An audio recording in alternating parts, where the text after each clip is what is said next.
చెప్పను చెప్పను అని చెప్తూనే సత్య హాస్టల్ అడ్మిషన్ ఫామ్ని లడ్డులా చేతిలో తీసుకొచ్చి పెట్టావు కదే. ఇదొకటి చాలు. నువ్వు ఇంక మీదట సత్య గురించి చెప్పొద్దు, నేనే తెలుసుకుంటా. ఇప్పుడే దాని ఊరికి బయలుదేరుతాను. సువర్ణ, దీన్ని లేపొద్దు, అలాగే వదిలే. లేచిన తర్వాత నీ ప్రతాపం చూపించు. ఒకవేళ టార్చర్ తట్టుకోలేక నిజం చెప్పింది అనుకో, నువ్వు నాకు ఫోన్ చేయి. లేదా నేను తిరిగి వచ్చేంత వరకు దీంతో నువ్వు వాడుకో. బాగా ఓవర్ చేసిందనుకో, జాలి దయ చూపించకుండా కథ ముగించేసే.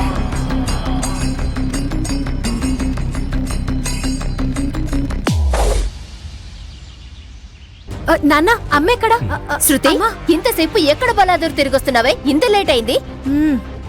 నీ పని నేను చేసుకొని రావడం వల్లే లేట్ అయింది. నా పనా? అవును, అదే ఇల్లూడ్చే పని. అమ్మా, నేను ఆర్తిని కలిసొచ్చానమ్మా. ఆర్తి ఎవరమ్మా? ఏమండి, ఆ నల్లన్ సార్ కూతురు. సరే, నువ్వు దాన్నెక్కడ కలిసావే? లేదమ్మా, నా ఫ్రెండ్ తో మధ్యాహ్నం కాఫీ షాప్ కెళ్ళానా, అక్కడ నలన్ కూతురు కనిపించింది. అక్కడ తన ఫ్రెండ్స్ తో కలిసి కూర్చొని తింటోంది. ఓ అవునా? అది ఈ రోజు నా దగ్గర బాగా ఇరుక్కుపోయిందమ్మా. దాన్ని అక్కడే లాక్ చేసి నాకేమేం డౌట్స్ ఉన్నాయో అన్ని అడిగి దాని ఫ్రెండ్స్ ముందు దాన్ని బుక్ చేశానమ్మా. అది నా కూతురంటే. తర్వాత ఏమైందో చెప్పు. ముందు ఆర్తిని సత్యం మీ అక్కే కదా అని అడిగా. అది షాక్ అయిందమ్మా. ఎందుకంటే అక్కడున్న వాళ్ళ ఫ్రెండ్స్ అందరికి తనకు అక్కున్న విషయమే తెలియదంటమ్మా. చూసారా, నిజంగానే సత్య తన అక్క అయ్యుంటే తన ఫ్రెండ్స్ కి సత్య ఎవరో తెలియకుండా ఉంటుందా? ఎవ్వరికీ తెలీదంటే చూడండి, తన అక్క అయ్యుంటేనే కదా తెలిసేది. సత్య మధ్యలో వచ్చిన మనిషి. నువ్వు మాట్లాడకుండా ఉండవే, నువ్వు చెప్పమ్మా. ఏమే, నీకొక అక్కుందన్న విషయం మాకసలు చెప్పనే లేదే అని దాని ఫ్రెండ్స్ అందరూ దాన్ని కడిగి పారేశారమ్మా. ఆ తర్వాత నేను దాన్ని ప్రశ్నల మీద ప్రశ్నలు అడిగా. అదేమో తేలుకుట్టిన దొంగలాగా సైలెంట్ అయిపోయింది. అప్పుడు అది ఏ సమాధానం చెప్పకుండా మ్యూజిక్ క్లాస్ టైం అవుతుందని నాకెలా చెప్పాలో తెలియక మూడౌట్ అయిపోయి తినే ఫుడ్ కూడా సగంలో వదిలేసి బిల్లు కూడా కట్టకుండా అక్కడి నుండి వెళ్ళిపోయిందమ్మా. చూసారండి, ఈ రోజు దాని గుట్టు రట్టయింది. ఖచ్చితంగా సత్య నాన్న నల్లన్ కాదు. ఇది ఎవరో ఏంటో, ఇద్దరూ కలిసి ఏదో డ్రామా ఆడుతున్నారు. ఇంత పెద్ద అబద్ధం ఎలా చెప్పగలరు సుభద్ర? కాని సత్య చెప్తుంది. అది ఎవరో ఏంటో అని నలన్ ఎందుకు చెప్తారో? ఆయన పెద్ద వివిఐపి కదా, కోట్ల రూపాయల ఆస్తుంది. ఆయన ఎవరో దారినిపోయే సత్యని తన వారసురాలని ఈ లోకానికి ఎలా పరిచయం చేస్తారో? ఏం నాన్నా, పరిచయం మాత్రమే చేశారు. ఆస్తి ఏమైనా దాని పేరు మీద రాసి రిజిస్టర్ చేశారేంటి? అదే కదా, మీ నాన్నని గట్టిగా అడుగు శృతి. సంతకం చెయ్యని చెక్కులో ఎన్ని కోట్లు రాస్తే ఏం ప్రయోజనం? అది ఏమైనా చెల్లుతుందా ఏంటి? అలానే ఈ కథ కూడా. హే, అలా కాదు సుభద్ర.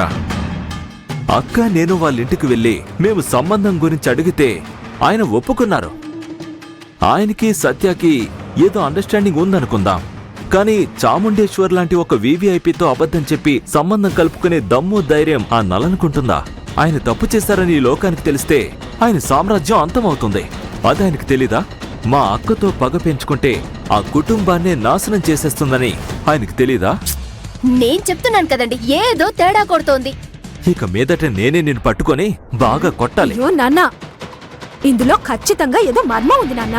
వాళ్ళ ఇంట్లో సత్య ఫోటో ఒకటి కూడా పెట్టలేదు. కానీ ఆ విషయం నేను అడగగానే ఏదో చిన్నపాటి ఫోటో ఆల్బమ్ ని తీసుకొచ్చి చూపించారు. వెంటనే నేను నమ్మాను అని వాళ్ళు అనుకుంటున్నారు, కానీ నేను నమ్మలేదే. అది పెద్ద కిలాడి అని అప్పుడే నాకు 100% కన్ఫర్మ్ అయ్యింది. హే, మీరిద్దరూ కలిసి మీ డిటెక్టివ్ పనులు ముందు ఆపుతారా? ఒకవేళ సత్యకి మీరిలా తన గురించి ఎంక్వైరీ చేస్తున్న విషయం తెలిసిందంటే అది మనల్ని వెంటాడి వెంటాడి వేధిస్తూనే ఉంటుంది. ఏం చేస్తుంది? హే, బుద్ధి తక్కువదనా? అక్క సత్య ఇద్దరు కూడా చాలా క్లోజ్ అయ్యారు. అది ఒక్క మాట అక్క దగ్గర మన గురించి తప్పుగా చెప్తే చాలు, అక్కనే మనల్ని పూర్తిగా క్లోజ్ చేసేస్తుంది. నేను ఒక రూట్లో వెళ్ళి అభి శృతిల పెళ్లి గురించి ప్లాన్ చేస్తున్నాను. మీ ఇద్దరి వల్ల ఏదైనా అడ్డంకి వచ్చిందంటే తర్వాత మీ ఇద్దరిని నేను ఊరికి వదిలిపెట్టను. జాగ్రత్త. అమ్మా, ఏంటమ్మా నాన్న అలా చెప్పి వెళ్ళిపోతున్నారు? ఆయన వదిలేయమ్మా. ఆయనకి అక్క అంటే భయం కదా, కానీ నేను మొగుడికి భయపడేదాన్ని కాదు కదా. మన పని మనం ఆపకుండా చేస్తూనే ఉందాం, సరేనా?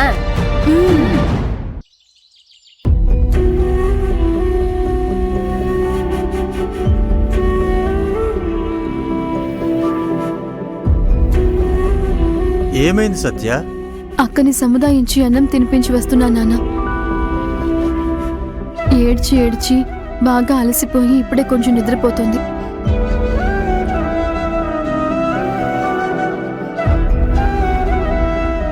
ఏవండి, నేను ఈ ఫోటోలు ఎప్పుడు చూడనే లేదండి. ఈ ఫోటోలో ఆర్తీనే కదా ఉండేది. ఆ, ఆ. ఇప్పుడు ఆర్తి బదులుగా సత్య ఉంది. ఆ చాముండేశ్వరికి మనపై అనుమానం రాకూడదని మన కంపెనీ ఈవెంట్ ఫోటోగ్రాఫర్ దిలీప్తో మాట్లాడి మరి ఆర్తి ఫోటోలకి బదులుగా నా ఫోటోస్ పెట్టించి మళ్ళీ ఒక కొత్త ఆల్బమ్ తయారు చేయించాను నాన్న. ఓ, దానివల్లే మనం ఈ రోజు తప్పించుకోగలిగాం. అవునమ్మా, చాముండేశ్వరికి తోడుగా వచ్చారు కదా ఒకరు. ఆవిడ పేరేంటమ్మా? సుభద్ర, చాముండేశ్వరి తమ్ముడి భార్య. ముఖ్యంగా ఆవిడకి మన మీద చాలా అనుమానం ఉంది. ఇప్పుడు పెళ్లి కూడా జరగాలి. ఆవిడ ఎటువంటి గొడవలు చేస్తుందో ఏమో. మనం చాలా కేర్ఫుల్గా ఉండాలి సత్య. అర్థమైంది నాన్న. అయ్యయ్యో, చాముండేశ్వరి మళ్ళీ వచ్చిందా? ఏయ్, అది మన కూతురు ఆర్తి. ఏమోనండి, ఈ మధ్య కార్ సౌండ్ వినబడితే ఎక్కడ చాముండేశ్వరి వస్తుందో అని భయంగా ఉంది. చెప్పా పెట్టకుండా వచ్చేస్తోంది. ఏంటి నువ్వు? Hi guys. ఏయ్, ఏంటే గైస్ అది అంటున్నావు? పద్ధతిగా అమ్మా నాన్నాను. నాన్న, అమ్మా, చాలా లేదంటే నువ్వు మీ అమ్మా నాన్నని పిలిచినట్టు నాయనా అమ్మా బాగుందా? పోవే అల్లరి పిల్ల. ఏంటమ్మా, ఫ్రెండ్స్ తో ఔటింగ్ ఎలా ఎంజాయ్ చేసావు? జాలీ నాన్న. అలాగే సత్యాక్క, ఒక ముఖ్యమైన విషయం.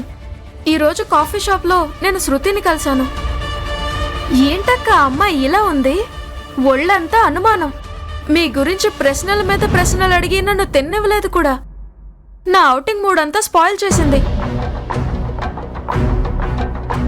మనం మాట్లాడుకోవాలి, పరిచయం పెంచుకోవాలి, ఒకరికొకరు అర్థం చేసుకోవాలి కదా. మీ అక్క సత్య గురించి కూడా నేను తెలుసుకోవాలి. ఎవరమ్మా ఆ శృతి? ఇప్పుడు వచ్చారు కదా నాన్న, సుభద్ర. ఆవిడ కూతురే శృతి. ఓ, తల్లి ఒకవైపు తవ్వుతూ ఉంటే కూతురు మరోవైపా? అది సరే, కుటుంబం మొత్తానికి ఇదే పని అనుకుంటా. అవును నాన్న. ఆ శ్రీను, సుభద్ర, శృతి అందరూ కలిసి నా గురించి తెలుసుకోవడానికి తహతహలాడిపోతున్నారు. మనం ఇక మీదట జాగ్రత్తగా పావులు కదపాలి నాన్న.